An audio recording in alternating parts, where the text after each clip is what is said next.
Bahasan kita dari rangkaian pembelajaran mengenai pembahasan rinci tentang rukun iman, ya, rukun iman.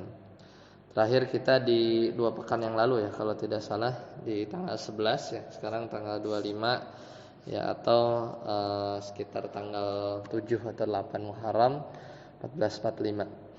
Nah, hari ini jadi pertemuan terakhir untuk membahas iman kepada Allah Subhanahu wa taala.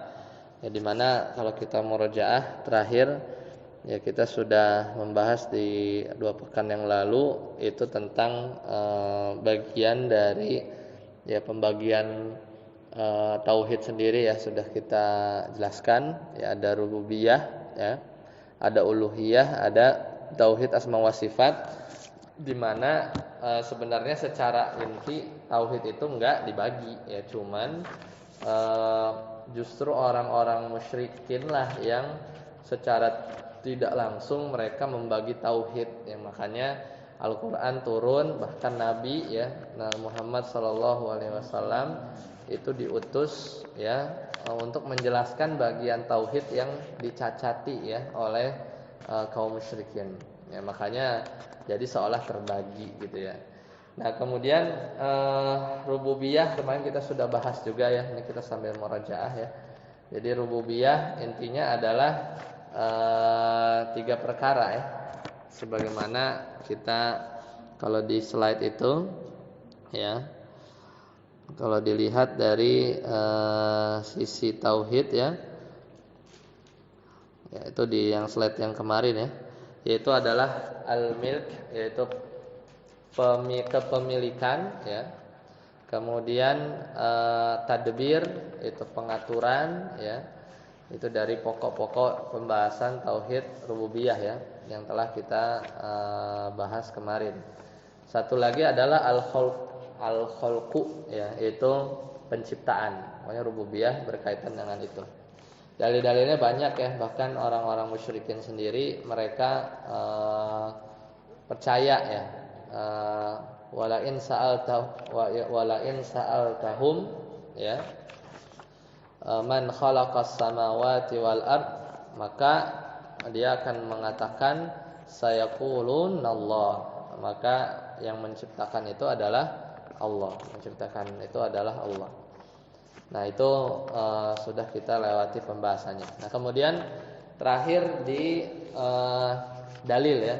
Karena kan di antara kaidah memahami rukun iman yang udah kita bahas di pertemuan pertama, ya, kita beriman itu pertama nggak boleh parsial, ya. Kemudian harus 6-6-6-nya. Kemudian di masing-masing rukun iman itu harus lengkap, gitu, ya. Kalau misal beriman kepada malaikat, ya, lengkap semuanya. Satu lagi, ya, kita ulang kembali pertemuan pertama, kan, kaidah memahami rukun iman adalah memahami tiap-tiap rukun iman ini dengan dalil yang benar, ya, dalil yang benar. Gimana contohnya yang keliru udah kita pernah bahas. Nah, sekarang apa sih dalil rububiyah, ya? Itu yang paling mudah adalah dalil secara fitrah, ya. Jadi hadis yang masyhur itu adalah bahwasannya setiap anak Adam itu dilahirkan dalam kondisi yang fitrah, ya. Perkara-perkara yang mudah kita pahami, contoh, ya, lebih mudah mendoktrin, ya, anak kecil, ya, untuk mempercayai bahwasanya ada pencipta, ya, ketimbang mendoktrin bahwa nggak ada yang nyiptain, karena susah, ya, karena itu sulit ya diterima akal sehat, ya. Kenapa anak kecil? Karena fitrahnya masih benar, ya. Kemudian ini dunia kan 5 miliar, ya, orangnya, terus udah hidup konon katanya mungkin jutaan tahun atau ribuan tahun yang lalu, gitu, ya. Nah, kita lihat di muka bumi ini, ya, kanan klaimnya ateis itu mereka bilang bahwasanya nggak ada pencipta. Tapi mau yang agama apapun, terlepas dari agama apapun, kemudian di daerah manapun mesti ada tempat ibadah, ya, mesti ada tempat ibadah, meskipun itu gereja kayak masjid kayak dan yang semisalnya.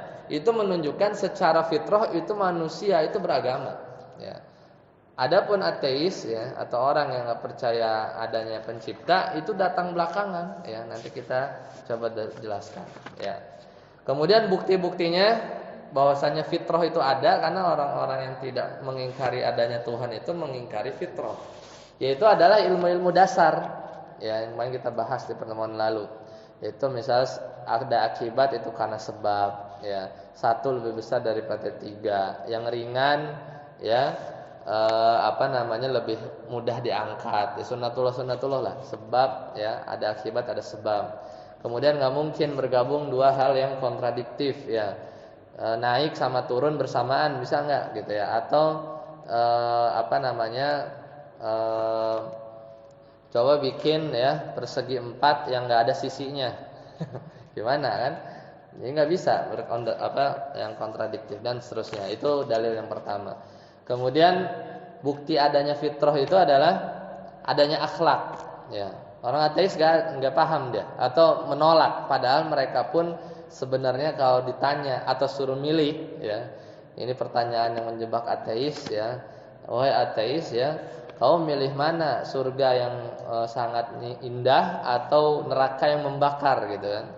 Kemudian dia jawab, ya mendingan surga gitu ya. Ya. Dengan jawab itu dia kejebak sebenarnya. Kenapa? Karena dia ketika memilih pasti dia dengan mempertimbangkan baik dan buruk gitu ya, baik dan buruk.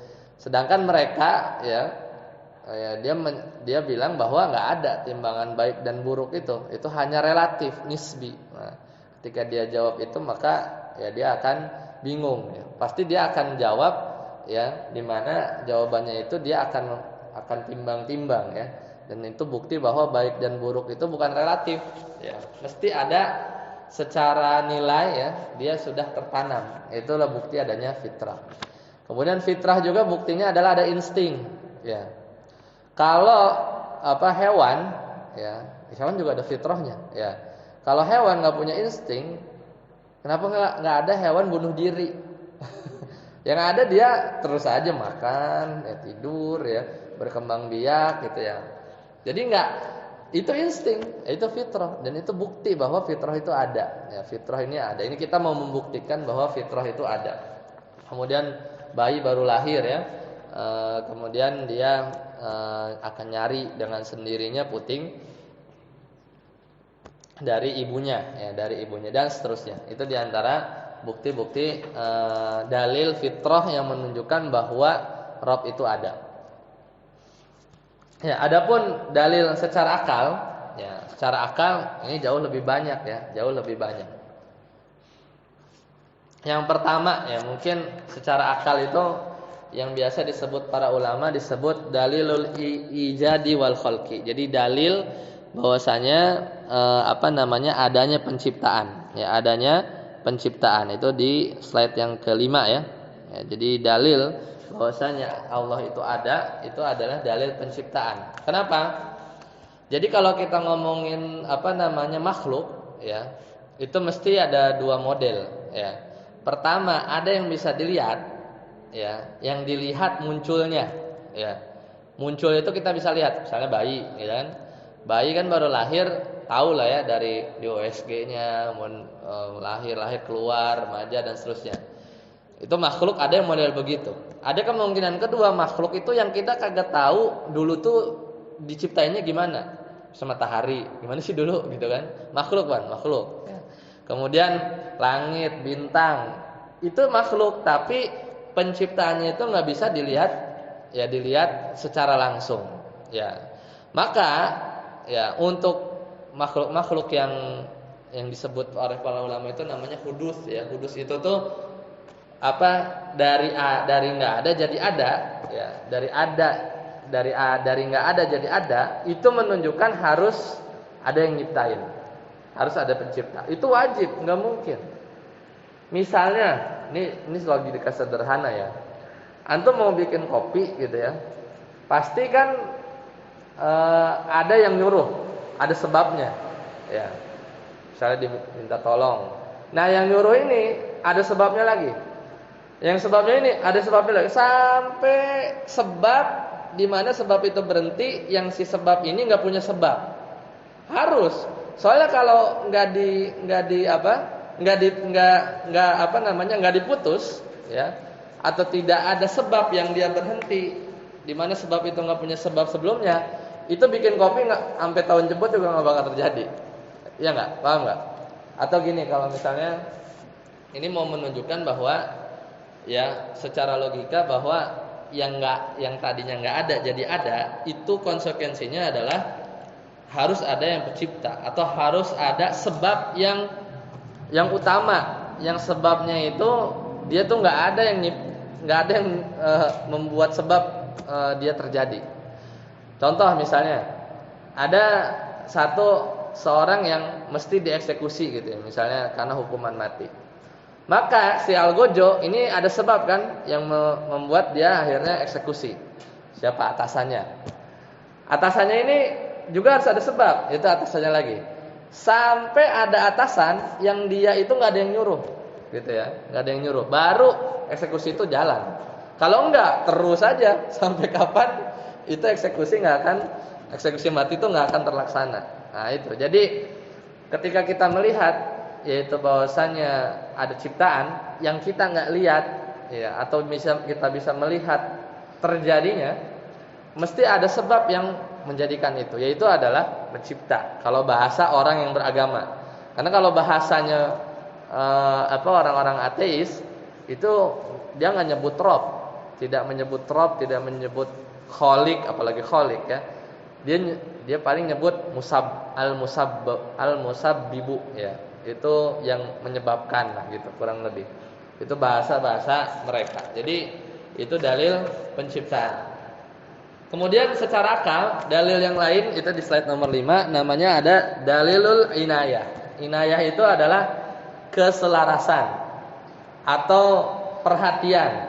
Ya, dimana kalau kita lihat ciptaan makhluk, ya, ciptaan yang Allah ciptakan, itu semuanya mesti selaras berjalannya.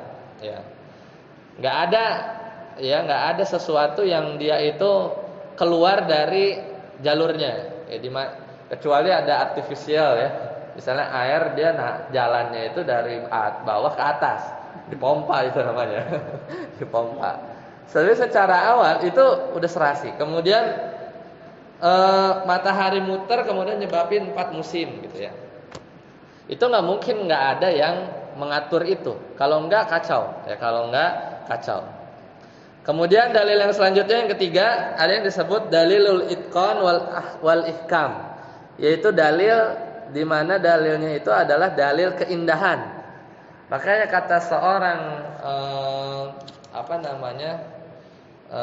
orang barat ya, lupa namanya ya. Kalau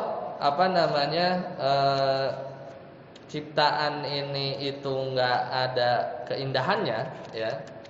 Maksudnya dalilul jamal ya, salah satu dalil ya. Dalilul jamal. Nah, ya salah seorang teolog ya, orang yang berkecimpung di dunia teologi ya. Kata dia, ya kalau di dunia ini, maksudnya di dunia ini kan ada keindahan kan.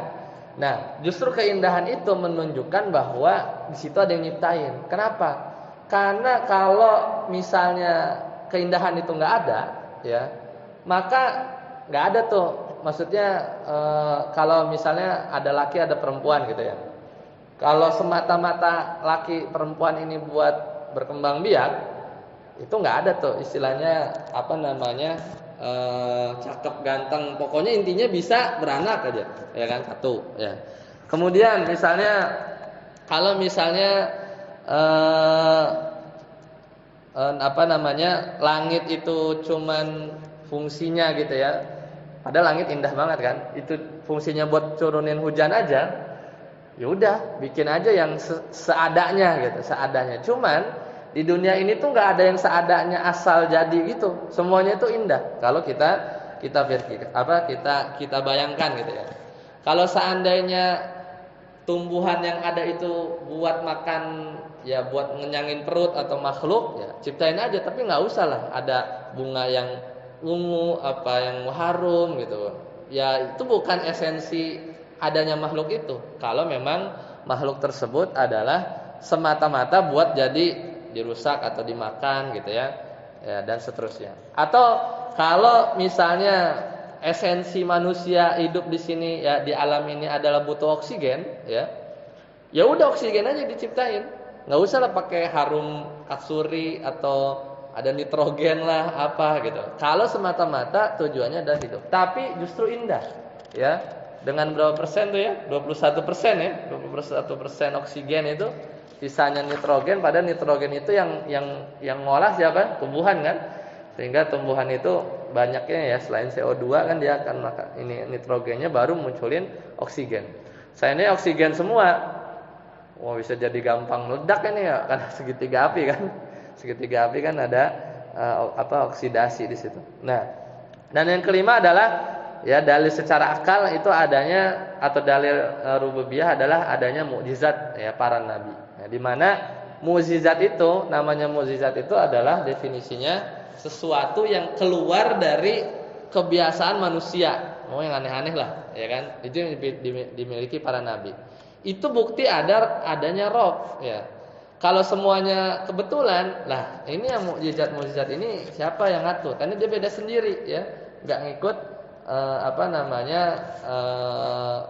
umumnya perjalanan atau keberlangsungan dunia ini. Itu menunjukkan bahwa secara akal mesti adanya pencipta ya. Itu diantara dalil-dalil yang sifatnya akliyah. Adapun kalau dalil-dalil yang sifatnya nakliyah, banyak banget ya. Itu pembicaranya akan panjang ya. Nah, kemudian di sisi rububiyah itu ada dalil-dalil yang membahas tentang ya bahwasanya Allah itu enggak berbilang, ya kan? Jadi kalau ateis itu Allah tuh Tuhan itu nol gitu kan. Kemudian teism ya atau monoteism yang seperti kita gitu ya.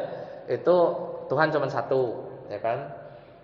Kita lagi mau nge-breakdown dalil bahwasanya Tuhan itu cuma satu, nggak bisa lebih dari satu, ya. Kita mau bahas itu. Nah, ada yang dua teism, ya, ada yang trinitas dan seterusnya itu yang semuanya keliru. Nah, kita lagi bahas rububiyah. Pembahasan kedua itu adalah dalil bahwasanya Allah itu Tuhan, bukan Allah ya. Kita ngomongnya bahasa mereka ceritanya. Tuhan itu cuma satu, nggak boleh berbilang. Pada akhirnya nanti adalah yang sempurna adalah zat Allah Subhanahu wa taala. Pertama, dalil fitrah. Ya, sama, balik lagi ke fitrah. Karena kita udah dibekali sama Allah Subhanahu wa taala bahwasanya secara fitrah nih, kalau kita terdesak, ini banyak di ayat ya. Mesti manusia atau kita itu bergantungnya ke satu, nggak mungkin sekaligus bergantung dua. Makanya kata humornya orang-orang yang ateis itu, nggak ada ateis dalam kondisi genting gitu. Jadi kalau kondisi genting mesti dia cari tempat bergantung, menyebut apa kek pasti satu yang disebut, terserah yang disebutnya salah apa enggak gitu ya. Tapi secara fitrah pasti gantunginnya satu. Ini secara fitrah mewajibkan atau berkonsekuensi bahwasanya Tuhan itu cuma satu aja ya. Terlepas siapanya ya, karena kita ceritanya lagi pakai bahasa ya mereka. Ya, adapun orang Islam ya tentunya Allah Subhanahu wa taala. Nah, yang kedua itu adalah fitrah ya. Tadi kan udah dibahas untuk membuktikan bahwasanya Allah ada. Sekarang mau membuktikan bahwasanya Allah itu Tuhan itu cuma satu. Nah, dalil fitrah tadi itu sebagaimana kita sepakat ya bahwa ketika semuanya atau dalam kondisi yang super genting ya, maka secara fitrah pasti akan bergantung pada suatu zat yang dianggap paling kuat di satu aja. Nggak mungkin bergantung kedua. Ya, kepikiran dua tuh secara fitrah tuh hampir mustahil. Ya. Kemudian dalil secara akal. Nah, ini yang menarik. Ya. Olahraga otak ya. Jadi secara akal itu yang dibahasakan oleh dalil secara akal yang menunjukkan bahwa Tuhan itu cuma satu, itu secara para ulama menyebutnya ya dalilut tamanu ya, dalil kontradiktif. Nah, ini babnya atau teorinya atau pembahasannya yang kalau para ulama nulis ya, namanya dalilut tamannu secara akal. Secara akal itu ada yang namanya dalil kontradiktif, saling menghalangi. Penjabarannya gimana? Atau namanya banyak lah. Ada yang menyebut dalilul mumanah, ya, mumanaah, ya, dalil yang saling mencegah. Nah, penjabarannya gimana? Jadi begini. Kita bayangin andai Tuhan itu dua. Jadi kita bayangin ada Tuhan dua. Maka kemungkinannya tuh tiga. Ya. Ya, kemungkinannya tiga. Jadi Tuhan itu dua atau berbilang lah, tapi paling gampang dua aja dulu. Soalnya kan secara hukum kita mau buktiin bahwa Tuhan itu satu. Anggap itu Tuhan dua, paling dikit kan, paling dikit yang berbilang kan dua angkanya. Nah maka dua Tuhan itu kita bikin skenario, paling mungkin itu tiga, meskipun ada lima lah. Para ulama bikin skenario kalau Tuhan dua itu gimana. Ini pakai dalil secara akal, namanya dalilut tamannu, yaitu dalil saling kontradiktif. Case pertama, ini kalau ada Tuhan dua ya.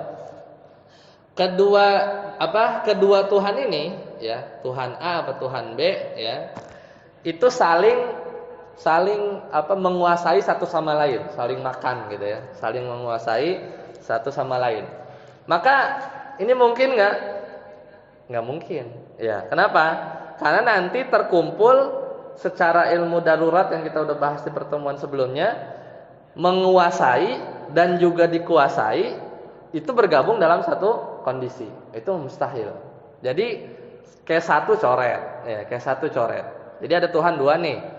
Case pertama bisa aja Tuhan dua, ya, katanya misalnya. Tapi dia akan Tuhan A menguasai B di satu kondisi dan dalam kondisi yang berbarengan Tuhan B menguasai Tuhan A. Nah ini nggak mustahil. Kenapa? Karena menguasai dan dikuasai itu akan terjadi barengan. Itu dua hal yang kontradiktif terjadi bersama-sama. Ini nggak bisa. Case satu coret. Nah case kedua, Tuhan A sama Tuhan B dua-duanya tidak saling menguasai satu sama lain. Ya pokoknya Tuhan B bagian barat misalnya, Tuhan A bagian timur gitu ya. Bagi coupling. Maka ini juga nggak bisa. Kenapa? Berarti ada bagian lain yang Tuhan yang vice versanya, yang lawannya itu nggak menguasai.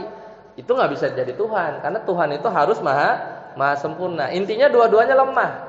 Tuhan A lemah di kuasanya Tuhan, di kekuasaannya Tuhan B gitu. Tuhan B dia lemah ya terhadap kekuasaan Tuhan A. Jadi nggak mustahil. Ini nggak bisa ya.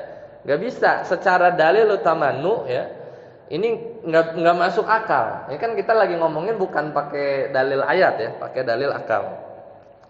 Nah, case ketiga ya, salah satu dari Tuhan ya, Tuhan A, Tuhan B ya, koalisi menguasai Tuhan-Tuhan yang lain ya, salah satu. Berarti kalau salah satu yang misalnya Tuhan A, ya udahlah satu coret, dua coret. Case ketiga Tuhan A ini menguasai Tuhan B. Ya berarti Tuhan A lah yang disebut Tuhan benerannya. Ya enggak? Tuhan A, case ketiga nih, kan tadi udah tuh case satu aneh, ya case kedua nggak masuk akal. Case ketiga Tuhan A, case bunyinya gini, salah satu dari Tuhan itu menguasai Tuhan yang lain. Berarti Tuhan A menguasai Tuhan B. Berarti gimana? Ya berarti Tuhan A itu yang Tuhan yang hakiki gitu ya, Tuhan yang hakiki, dan itu yang berhak dikatakan Tuhan ya. Jadi ujung-ujungnya satu ya. Meskipun di sini dalil tamannu ya itu sebenarnya dibantah ya. Ada sebagian yang membantah, salah satunya Ibnu Rushd ya. Dia meskipun bantahannya dibantah lagi sama Ibnu Taimiyah ya, cuman panjang nanti ceritanya ya.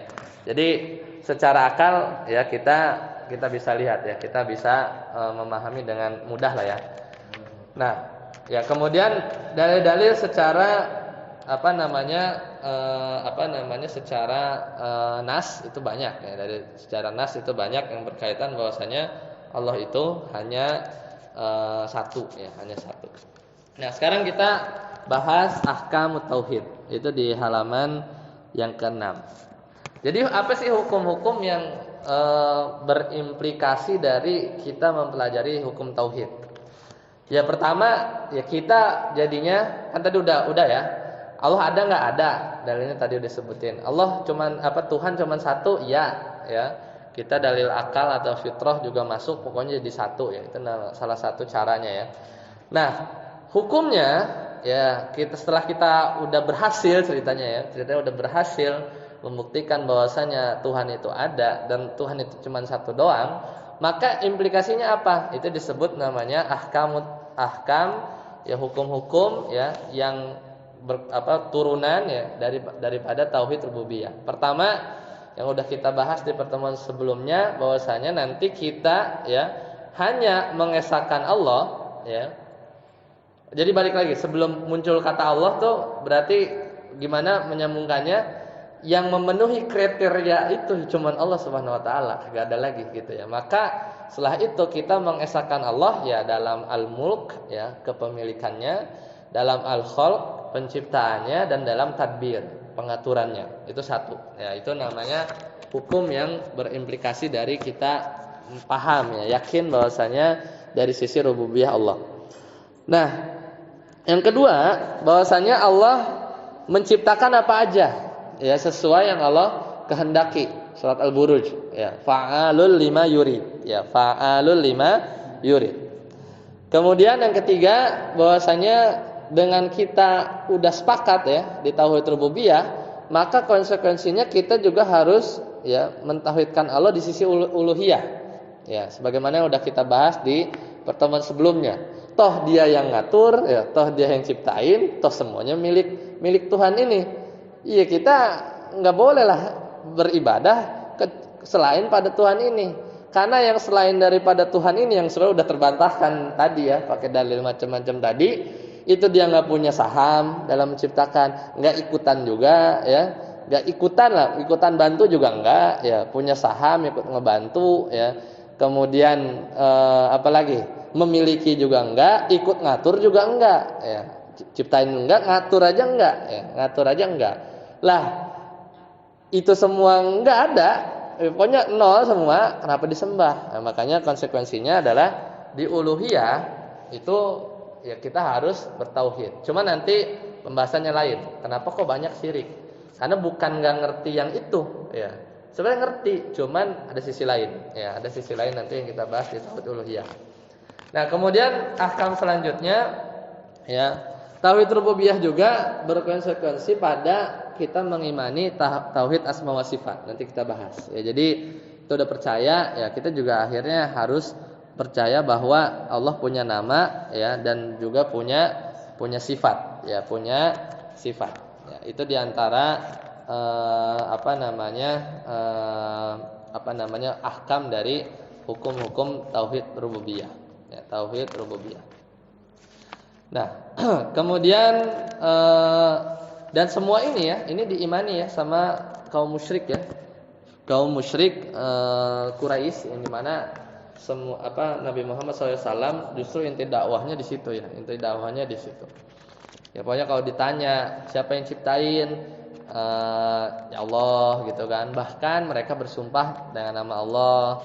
Bahkan orang kafir Quraisy itu nyalahin perbuatan syiriknya karena Allah menghendaki gitu ya. Dia berdalil dengan takdir. Berarti percaya Allah. Ini kita ngomongin dia percaya sama rububiyah ya.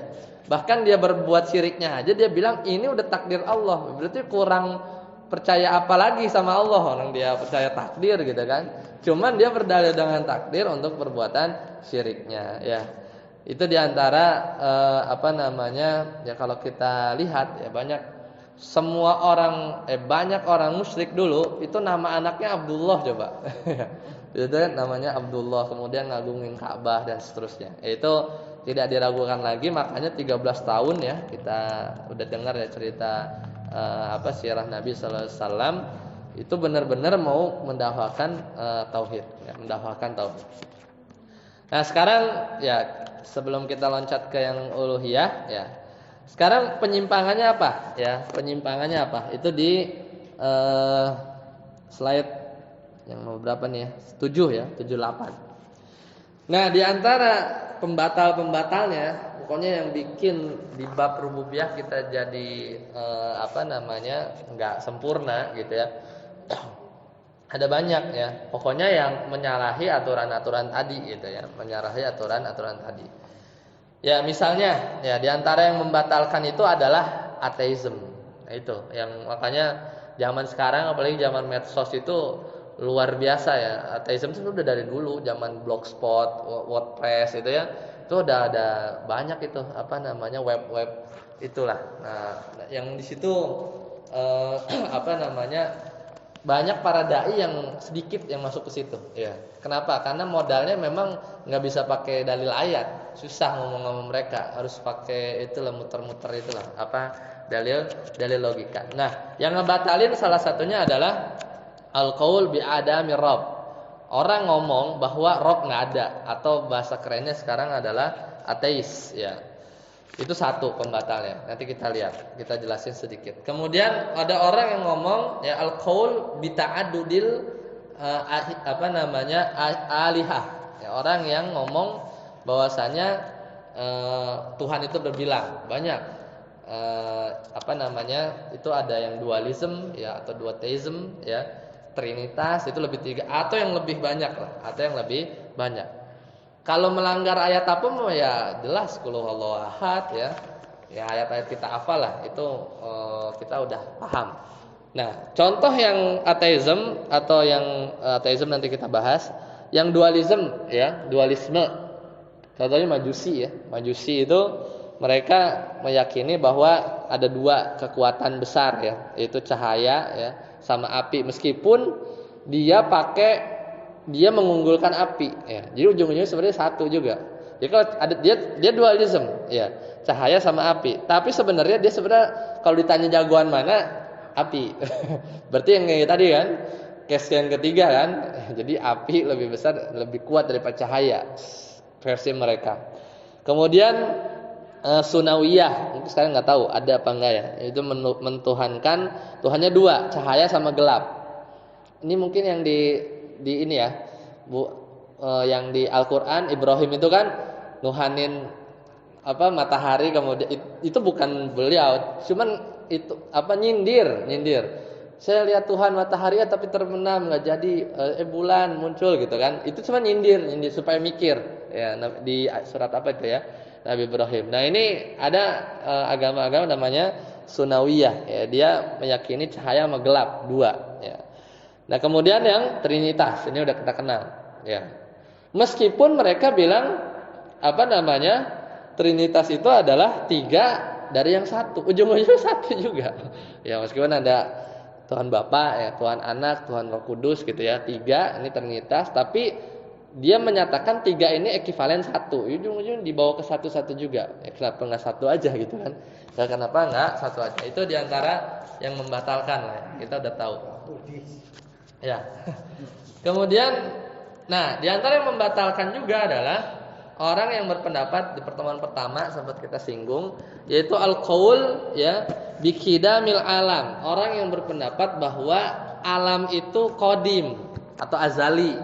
Masih ingat kan? Kalau ke depan seterusnya nggak sampai putus itu namanya abadi. Tapi kalau ke belakang terus sampai mundur sampai nggak ada batas itu namanya azali. Nah, orang yang berpendapat bahwa alam ini azali berarti dia menyamakan ya ada sesuatu yang azali ya bersanding dengan Allah ya. Nah, situ jadinya nggak bisa ya, nggak bisa seperti itu. Jadi ada kalau Allah bukan apa bahasa mereka tuh Tuhan azali, alam azali itu jadinya apa namanya ada dua sesuatu yang tidak ada sebabnya ya. Sedangkan ya gimana itu nggak mungkin terjadi ya, ada dua hal yang kontradiktif. Nah, ini jadi akan menyalahi bahwasanya Tuhan mencipta alam. Loh, gimana mencipta orang alam aja azali gitu. Ya kan? Jadinya Tuhan mencipta alam itu kagak bakal terjadi, orang alam aja azali gitu kan. Itu bagi pendapat yang bilang seperti itu membatalkan di sisi rububiyah ya, di sisi rububiyah. Satu lagi adalah atau seorang yang berpendapat bahwa ada yang ngatur ya di sebagian alam semesta ini selain Allah tanpa izin Allah. Mungkin ini di case-case contohnya itu ya misalnya ada keyakinan bahwasanya orang yang di sisi selatan itu bagiannya Nyi Roro Kidul misalnya gitu kan. Itu ada yang bantu-bantu lah dalam sisi pengaturan. Kaum Syiah sama Syiah Rafidhah itu menyatakan bahwasanya dunia sama akhirat itu punyanya imam, ya imam yang 12 mereka. Berarti bagian itu ada yang ngatur. Itu kan enggak bisa juga. Itu udah bahkan di sisi Rabb rububiyah juga bisa ini ya. Bisa rusak. Kemudian yang berkeyakinan apa? Wihdatul wujud. Ya. Yaitu orang yang di antara keyakinannya itu adalah Allah bersatu dengan makhluk. Ya. Ini lebih parah daripada orang Nasrani. Kalau orang Nasrani Allah bersatu sama Nabi Isa. Ini sama dia gitu kan. Lebih parah lagi.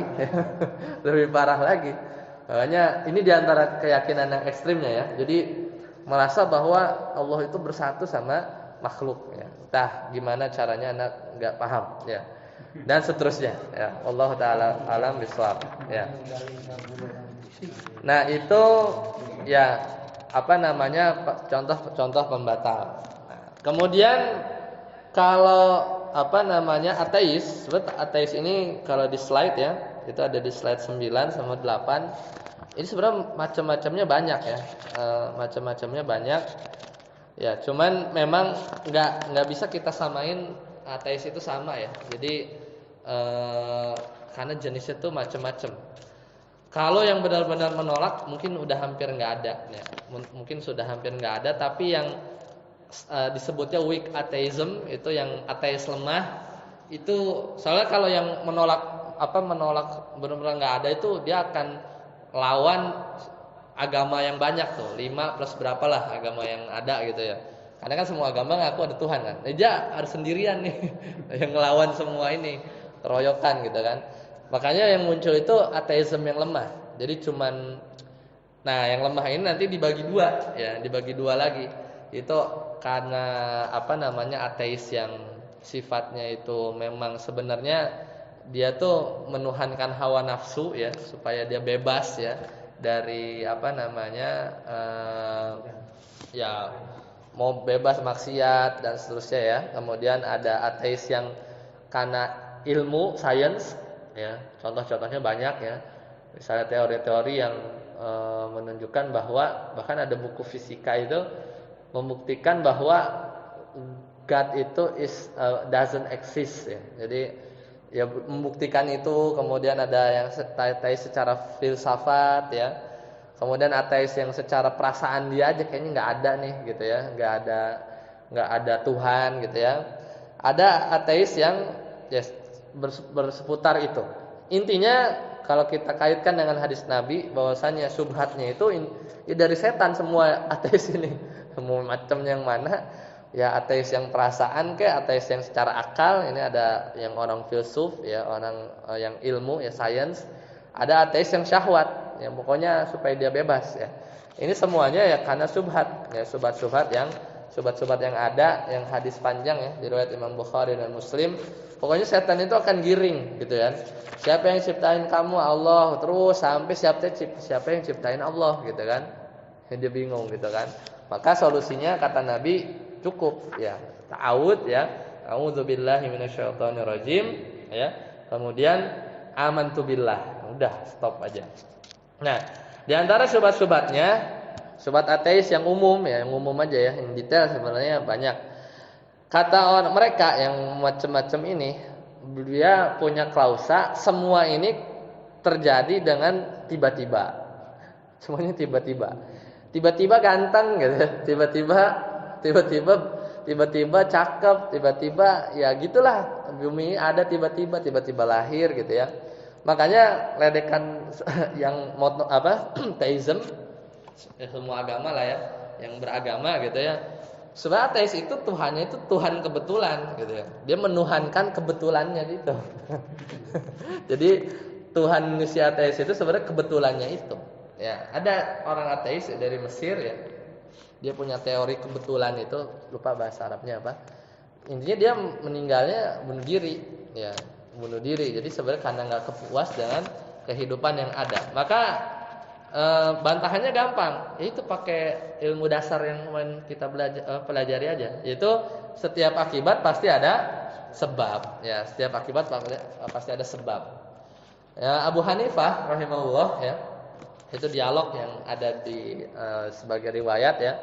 Itu ngomong sama orang ateis, kemudian dia bilang, saya lihat kapal ya, ada barang-barangnya, kemudian dia lewat laut ya, ada ombaknya, ombang-ambing, badai, tapi nyampe gitu. Nggak mungkin, kata orang ateis. Ya, pasti itu jadi gini, itu ada kapal ya, kemudian dia itu nggak ada nahkodanya ya, tapi dia bawa barang, kemudian dia lewatin laut di samudra, kemudian terombang-ambing, ada hujan, badai, tapi nyampe sampai tujuan. Percaya nggak? Kata orang ateis, nggak mungkin, pasti itu ada nahkodanya yang jago itu. Nah, jadi dia mau merangsang pola pikir si ateis ini. Ya itu dia. Ya bagaimana mungkin? Kalau urusan kapal aja ente nggak percaya, gitu ya. Kalau itu bisa nyampe dengan sendirinya, ya. Dan itu yang pasti bilang ada nahkodanya. Ya kata si orang ateis ini, yang ada yang ngatur, ada yang nyetir. Gimana matahari muter gitu kan, kemudian bumi siang malam rapih gitu ya, nggak ada yang ngatur ya, itu satu ya. Jadi itu dialog Imam Abu Hanifah sama ya ketidakilmiahannya orang ateis ya. Kemudian syubhat kedua, jika semua ada ya, jika semua ada ya, semua yang ada ini pasti ada yang menciptakan. Terus pertanyaannya, siapa yang ciptain Tuhan? Gitu kan? Itu biasa sering ditanyain. Pertanyaan seperti ini itu pertanyaan yang salah. Pertanyaannya apa? Semua yang ada ya, pasti ada yang mengadakannya. Itu pertanyaan, statement itu aja udah salah. Kenapa? Jadi mestinya itu bukan semua yang ada, tapi semua yang hudud ya. Semua yang tadinya nggak ada jadi ada, itu pasti ada yang ciptain. Kenapa? Karena ada itu kebagi dua ya. Ada wajibul wujud, wajib yang ada itu disematkan ke Tuhan. Ada mumkinul wujud, ada yang adanya itu bisa ada bisa enggak, itu makhluk gitu. Jadi pertanyaan, kalau yang ada ini ada yang nyiptain, terus siapa yang nyiptain Tuhan? Itu salah. Pertanyaannya gini, kalau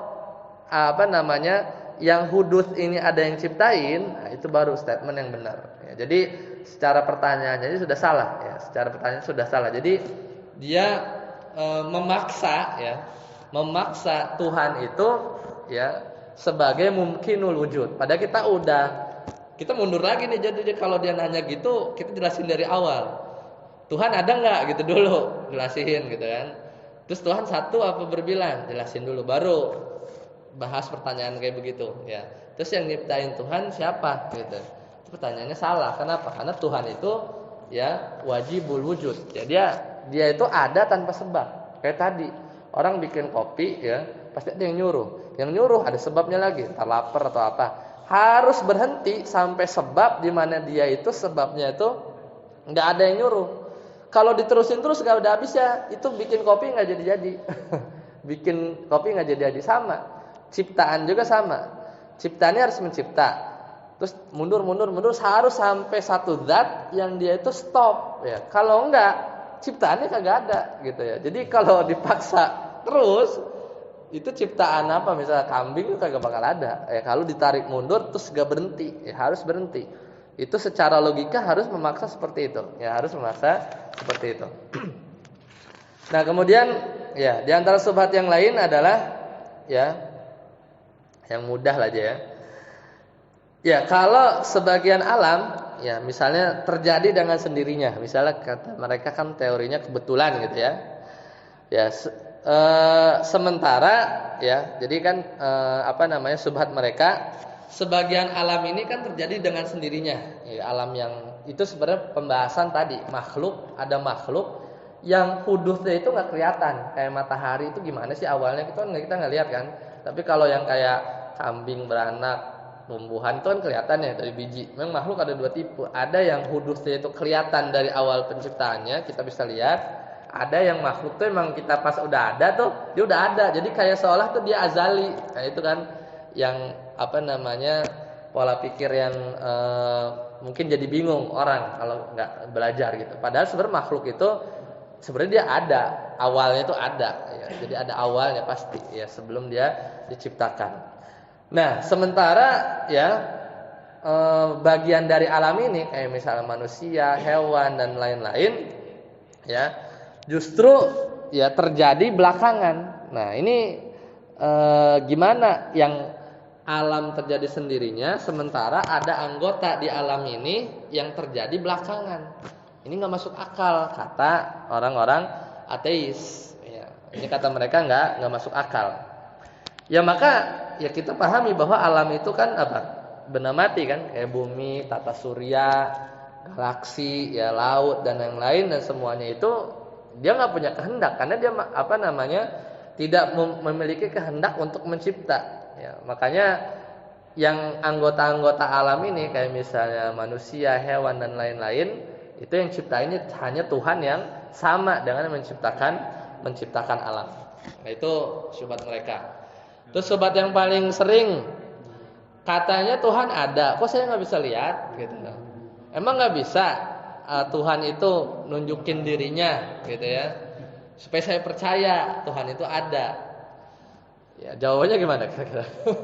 Karena capek kalau jadi katanya kita nggak percaya ya Tuhan karena kita nggak bisa lihat kata orang ateis.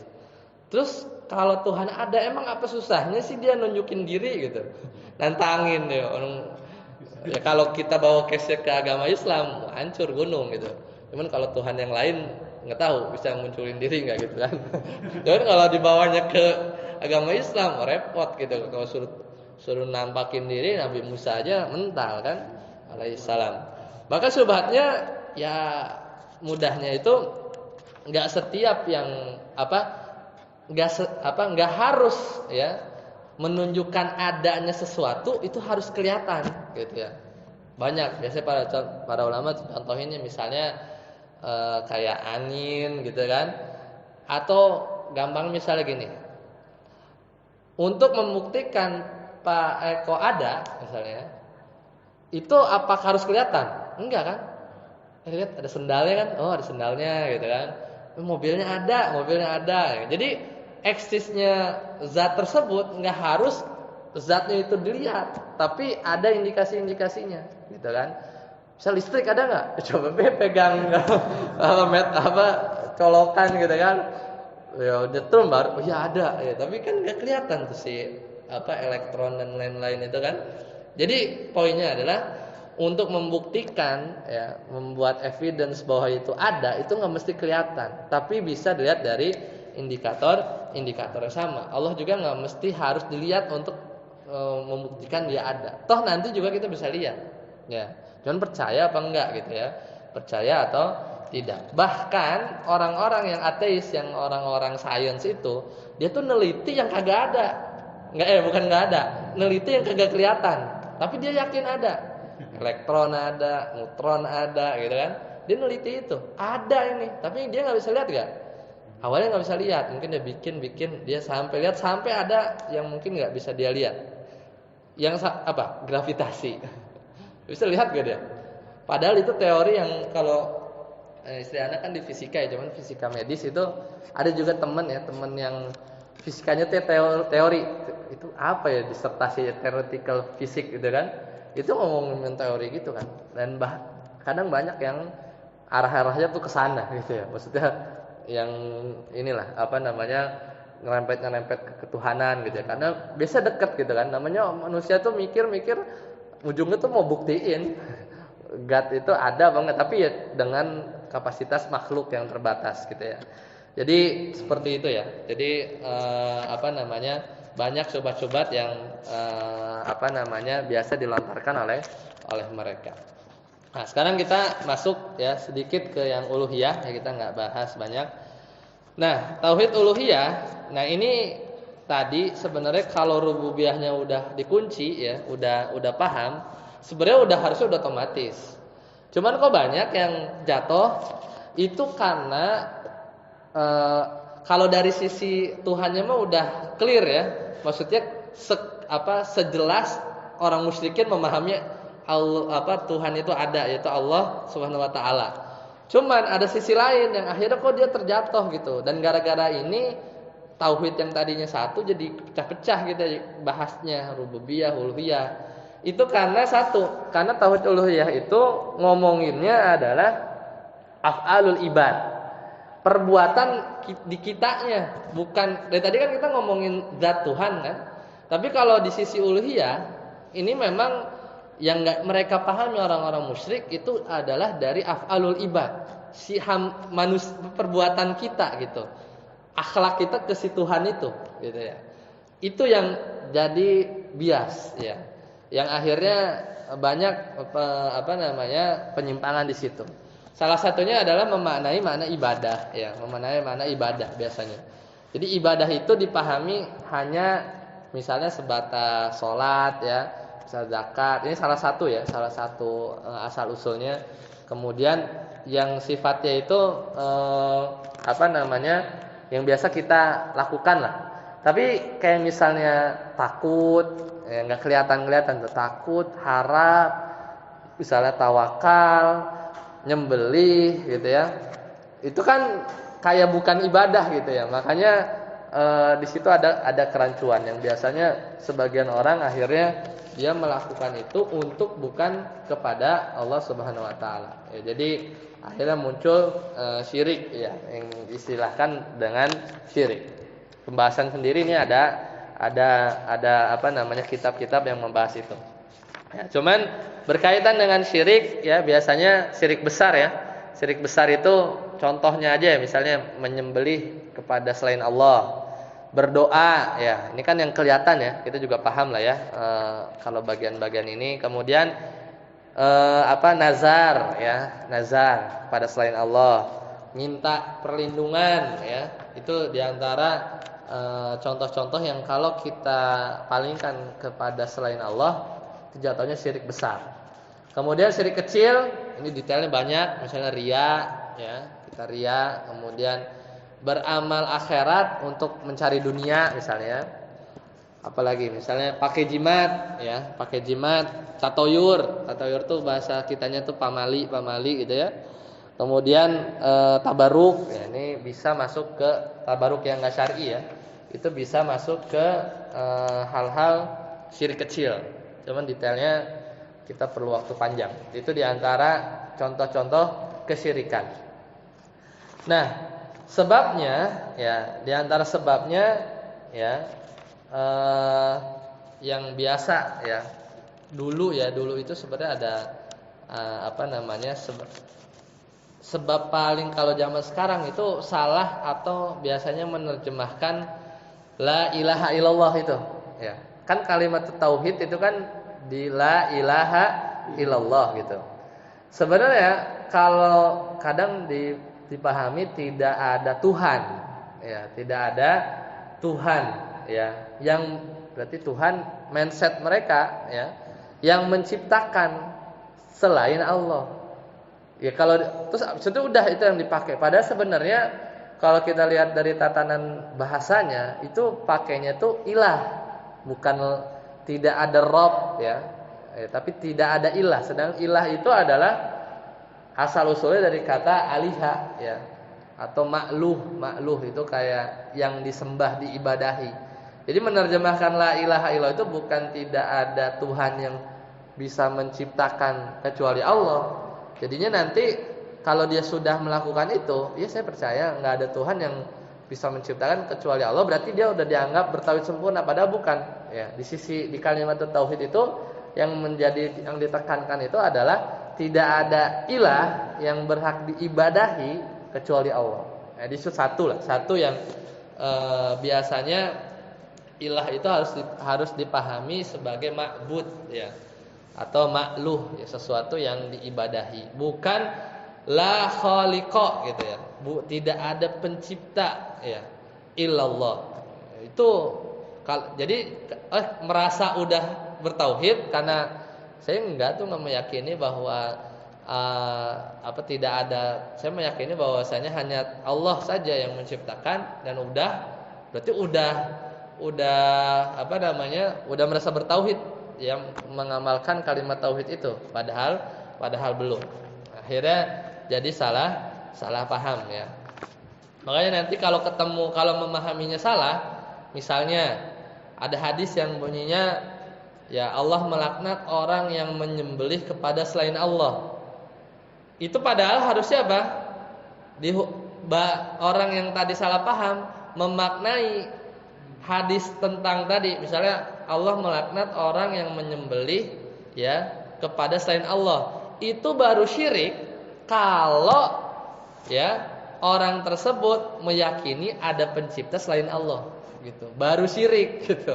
Padahal bukan itu, tapi ya udah syirik kalau dia meyakini menyembelih ya kepada selain Allah, itu tuh udah syirik. Bukan itu enggak syirik, tapi baru syirik kalau orang yang melakukan itu ya meyakini ada pencipta selain Allah. Jadi hadis-hadis model begitu tuh dipahaminya begitu, karena memahami la ilaha illallah itu la khaliqa gitu, tidak ada pencipta. Nah, itu salah satu ya dari sekian ya penyebab yang umum lah ya, yang akhirnya jadi terjatuh ya seorang di pembahasan uluhiyah. Jadi salah memaknai makna ibadah, salah memahami makna ilah dalam la ilaha illallah. Ya, itu diantara sebab ya kenapa banyak orang yang keliru atau orang-orang musyrikin. Ya. Terakhir yang tauhid asma wa sifat. Ya, tauhid asma wa sifat. Ini sebenarnya tadi balik lagi, konsepnya tauhid itu bahasnya satu, kesatuan. Cuman karena yang mecah-mecah ini adalah yang melakukan penyimpangan, ya kita jelasin sesuai penyimpangan yang ada. Jadi sebenarnya tauhid itu ya cuma satu, ya satu kesatuan. Nah, tauhid asma wa sifat itu adalah ya sama, baliknya sih dari rububiyah semuanya. Di antara konsekuensi kita sudah bertauhid dari sisi rububiyah, maka kita juga harus ya percaya juga, yakin terhadap asma itu jamak dari ismun ya, nama, wasifat itu sifat ini juga jamak dari sifatun, itu sifat Allah ya. Jadi kalau Allah udah namain dirinya A ya A gitu ya. Dan itu hanya Allah yang berhak yang memberi nama seperti itu. Kemudian Allah juga mensifati dirinya B, ya sifati B gitu ya. Tapi apakah dia punya nama dari turunan dari sifat itu belum tentu. Ya, belum tentu. Makanya ada kaidah-kaidah yang bisa kita jadikan acuan. Itu kalau di slide ya, di halaman slide 12 ya sampai slide 19 ya. Itu ada kaidah-kaidah. Nah, kita bacakan ya kaidahnya sebagian. Kaidah pertama ya di bab asma wa sifat. Asmaullahi tauqifiyatun. Jadi semua nama Allah itu tauqifiyah. Tauqifiyah itu Allah yang ngasih. Ya, nggak boleh kita nama-namain Allah suka-sukanya, nggak boleh. Jadi kalau Allah namain Ar-Rahman, ya udah kita namain Allah dengan nama itu. Jadi nggak boleh. Itu kaidah pertama. Ya.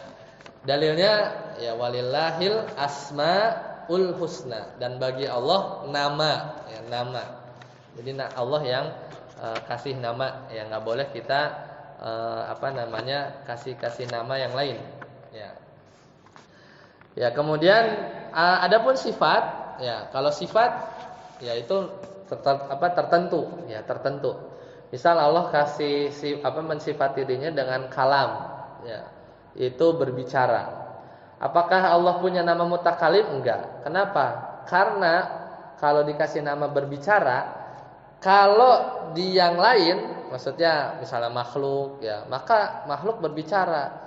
Tapi bicaranya bisa baik, bisa benar, bisa bohong, bisa dusta gitu. Jadi memang Allah nggak namain dirinya al-mutakallim, tapi punya sifat kalam iya, gitu ya. Punya sifat kalam iya, gitu. Tapi kalau nama itu biasanya bagus-bagus, ya misal Al-Ghafur, gitu ya. Nama tuh ya, Asmaul Husna lah ya, bisa kita tahu 99, meskipun namanya banyak. Ar-Rahim, gitu ya.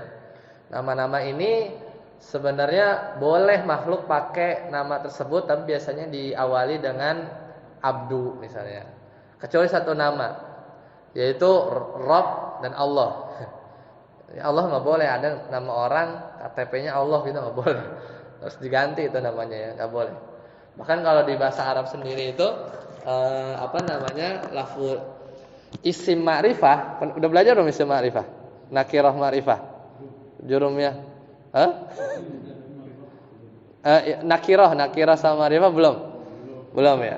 Jadi kalau di bahasa Arab itu ada nakirah, ada ma'rifah. Nakirah itu yang umum-umum gitu ya. Kalau yang ma'rifah itu yang salah satu urutannya itu domir ya. Domir, terus nama itu udah tertentu kan. Ma'rifah itu isim yang tertentu. Isim isyarah, isim syarat, isim isyarah. Kemudian sesuatu yang dikasih alif lam. Nah, Allah itu nomor satu lafzul jalalah. Itu isim dalam bahasa Arab yang paling ma'rifah. Kenapa? Karena nggak ada isim yang atau nggak ada makhluk yang boleh nyandang itu. Ya. Karena lafaz Allah itu kalau dipecah itu ada alif lam plus ilah. Nah, jadi Allah, tapi dibaca tafkhim tebal ya silamnya. Jadi begitu jadi lafaz ilah itu udah ada alif lam itu paling ma'rifah. Ini biasa kita dibacanya Allah ya. Dan kaidah-kaidah lain yang ada di slide ya. Itu asma wa sifat itu satu buku sendiri ya pembahasannya ya. Baik. Sampai sini dulu, semoga gambaran tentang rincian iman kepada Allah ya, lebih banyak di rububiyah karena mungkin sedikit ya yang bahas tentang itu, karena kalau pembahasan yang syirik dan lain-lain biasanya sudah banyak ya. Di rububiyah ini biasanya jarang yang mendetailkan. Ya, nanti insyaallah di pertemuannya entah nanti diinfokan lagi kapan kita masuk pembahasan yang keempat ya. Itu berkaitan dengan iman kepada malaikat, kita selesaikan ya satu pertemuan insyaallah. Ya, sampai sini dulu. Subhanakallahumma bihamdika asyhadu an la ilaha illa anta astaghfiruka wa atubu ilaik. Wassalamualaikum warahmatullahi wabarakatuh.